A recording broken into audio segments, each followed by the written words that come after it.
Մի փոքրիկ քաղաքում, որտեղ ձմեռները երկար էին ու սառը, իսկ գարունը միշտ ուշանում էր, կար մի հին ու բարի շենք՝ մանկատունը։ Այդ շենքի պատերի ներսում ապրում էին տասնյակ երեխաներ, որոնցից յուրաքանչյուրն ուներ իր պատմությունը, իր ցավն ու իր լռությունը։ Նրանց մեջ առանձնանում էր 9-ամյա Նարեկը։ Նարեկը սովորական տղա էր, խորը շագանակագույն աչքերով, որոնց մեջ թաքնված էր մի ամբողջ աշխարհ։ Նա շատ չէր խոսում, երբեք չէր բողոքում, և միշտ իր հետ տանում էր մի փոքրիկ մաշված տետր։ Մանկատան աշխատակիցները գիտեին, որ Նարեկն այդտեղ ինչ-որ բան է գրում, բայց տղան երբեք թույլ չէր տալիս, որ որևէ մեկը կարդա այն։ Նա ասում էր, որ դա իր գաղտնիքների տունն է։ Իրականում դա մի ցուցակ էր, ցուցակ, որը նա վերնագրել էր այսպես. «Ինչ կխնդրեմ այն մարդկանցից, ովքեր կցանկանան ինձ տուն տանել»։ Այդ օրերին քաղաքում ապրում էին Լևոնն ու Մարիամը։ Նրանք միասին էին արդեն 10 տարի, ունեին սիրուն տուն, աշխատանք, բայց նրանց տանը պակասում էր ամենակարևորը՝ մանկան ծիծաղը։ Երկար մտորումներից ու աղոթքներից հետո նրանք որոշեցին դիմել մանկատուն։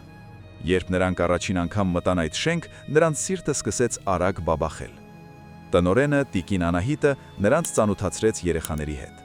Բայց երբ նրանք բակում տեսան Նարեկին, որը նստած էր ծառի տակ ու ինչ-որ բան էր գրում, Մարիամը զգաց, որ հենց այս տղան է իրենցը։ Նրանք սկսեցին հաճախ այցելել Նարեկին։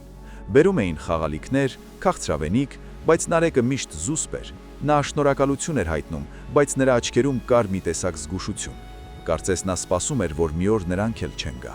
Մի օր, երբ Լևոնն ու Մարիամը պատրաստվում էին հերթական հանդիպմանը, Նարեկը պատահաբար մոռացավ իր տետրը բակի նստարանին։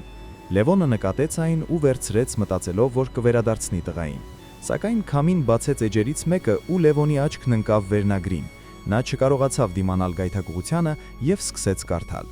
Այնտեղ գրվածը ստիպեց նրա ձեռքերին դողալ, իսկ աչքերին արցունքներ հայտնվել։ Նա կանչեց Մարիամին, ու նրանք միասին շունչները պահած սկսեցին կարդալ Նարեկի ցանկությունների ցուցակը։ Այդ ցուցակում չկային թանկարժեք մեքենաներ, հեռախոսներ կամ համակարգչային խաղեր։ Այնտեղ գրված էր. 1. Ես կխնդրեմ, որ ինձ թույլ տան ունենալ իմ սեփական դարակը, որտեղ կդնեմ իմ գուլպաները, ու ոչ մեկը դրանց չի դիպչի առանց հարցնելու։ 2. Ես շատ կուզեմ, որ երեկոյան, երբ ես արդեն անկողնում լինեմ, ինչ-որ մեկը մտնի իմ սենյակ, ուղղի վերմակս ու ասի. «Բարի գիշեր, Նարեկ, մինչ վաղը»։ Ես ուղղակի ուզում եմ իմանալ, որ վաղը կա ու ես մենակ չեմ լինելու։ 3. Խնդրում եմ, եթե հնարավոր է, երբ ես հիվանդանամ ու ջերմություն ունենամ, մայրիկը, եթե նա ինձ թույլ տա իրեն այդպես կոչել, թող մի բաժակ տաք թեյ բերի ու ձեռքը դնի ճակատիս։ Ես ուզում եմ զգալ, որ ինչ-որ մեկին անհանգստացնում է իմ հազը։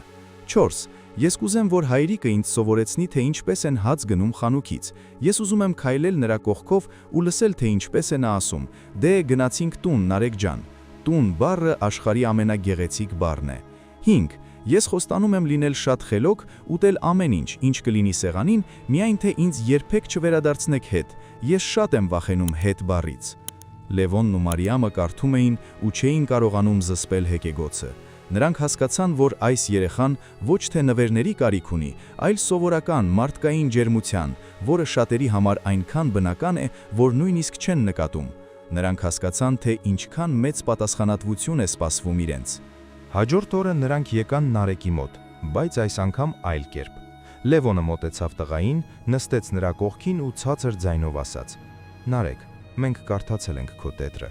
ների մեզ, որ առանց հարցնելու արեցինք դա»։ Նարեկը գլուխը կախեց, նրա այտերը կարմրեցին ամոթից։ Նա սպասում էր, որ հիմա իրեն կսկսեն խղճալ կամ գուցե ծիծաղեն իր պարզունակ երազանքների վրա։ Բայց Մարիամը գրկեց նրան ու շշնջաց. «Նարեկ ջան, քո դարակն արդեն պատրաստ է, այնտեղ նույնիսկ քո անունն է գրված։ Իսկ այսօր երեկոյան մենք միասին հաց կգնենք ու կգնանք մեր տուն։ Ու ես խոստանում եմ, որ ամեն երեկո կուղղեմ քո վերմակը, քանի դեռ դու չես մեծացել ու չես ասել, որ արդեն ամաչում ես դրանից»։ Տղան բարձրացրեց աչքերն ու տեսավ նրանց հայացքները, լի անկեղծ սիրով ու հավատով։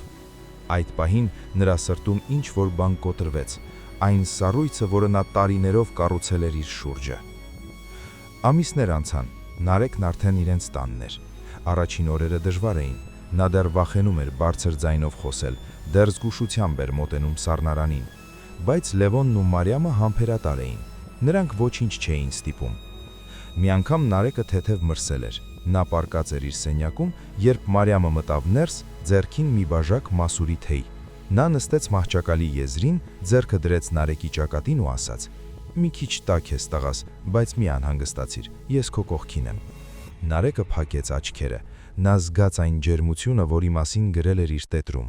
Դա ավելի լավ էր, քան նա պատկերացնում էր։ Լևոնն էլ իր հերթին կատարում էր իր խոստումը։ Ամեն օր աշխատանքից հետո նա Նարեկին տանում էր զբոսանքի։ Նրանք երկար քայլում էին քաղաքի փողոցներով, խոսում էին ամեն ինչից՝ ֆուտբոլից, դպրոցից, աստղերից։ Ու ամեն անգամ, երբ նրանք մոտենում էին իրենց շենքի մուտքին, Լևոնը միշտ նույն խոսքերն էր ասում. «Դե ինչ Նարեկ ջան, արի գնանք տուն, մայրիկը մեզ սպասում է»։ Այդ պահերին Նարեկի սիրտը լցվում էր այնպիսի հպարտությամբ, որ նա նույնիսկ ուզում էր բարձր գոռալ, որ բոլորը լսեն։ Տարիներն անցնում էին։ Նարեկը մեծանում էր, դառնում էր ուժեղ ու խելացի երիտասարդ։ Նա արդեն չէր գրում այդ տետրում, բայց այն միշտ պահում էր իր դարակի ամենախորը անկյունում, որպես հիշեցում այն մասին, թե որտեղից է ինքը եկել, եւ ինչքան թանկ է այն ամենը, ինչ ունի հիմա։ Մի օր, երբ Նարեկն արդեն ավարտում էր դպրոցը, նա մոտեցավ Լևոնին ու Մարիամին։ Նա մի փոքր հուզված էր։ Նա նրանց տվեց մի ծրար։ Երբ նրանք բացեցին այն, տեսան, որ դա Նարեկի նոր ցուցակն էր, բայց այս անգամ այն վերնագրված էր այսպես. «Ինչ եմ ես անելու իմ ծնողների համար»։ Այնտեղ գրված էր. 1. Ես կլինեմ ձեր հենարանը, երբ ձեր քայլերը դանդաղ են։ 2. Ես միշտ կլինեմ այն մարդը, ով ձեզ համար հաց կգնի ու կասի. «Գնանք տուն, ես ձեզ սպասում եմ»։ 3. Ես կփորձեմ ապրել այնպես, որ դուք երբեք չփոշմանեք այն օրվա համար, երբ կարդացիք իմ առաջին ցուցակը։ 4. Ես ձեզ սիրում եմ ավելին, քան բառերը կարող են ասել։ Լևոնն ու Մարիամը գրկեցին իրենց որդուն։ Այդ պահին նրանք հասկացան, որ որդեգրումը ոչ թե բարեգործություն էր, այլ փոխադարձ փրկություն։ Նարեկը նրանց տվեց իմաստ, իսկ նրանք Նարեկին տվեցին աշխարհը։ Այս պատմությունը մեզ սովորեցնում է, որ ամենամեծ հրաշքները թաքնված են ամենապարզ բաների մեջ։ Մի բաժակ թեյը, գիշերային բարեմաղթանքը կամ ուղված վերմակը կարող են փոխել մի ամբողջ կյանք։ Նարեկի ցուցակը ոչ թե պահանջների ցանկ էր, այլ սիրո աղաղակ, որը լսվեց ու պատասխան ստացավ։ Այսօր Նարեկն արդեն հասուն մարդ է, ունի իր սեփական ընտանիքը։ Ու գիտեք ինչն է հետաքրքիր։ Նրա երեխաները նույնպես ունեն իրենց դարակները, ու նրանք երբեք չեն քնում առանց իրենց հոր բարի գիշեր մաղթանքի։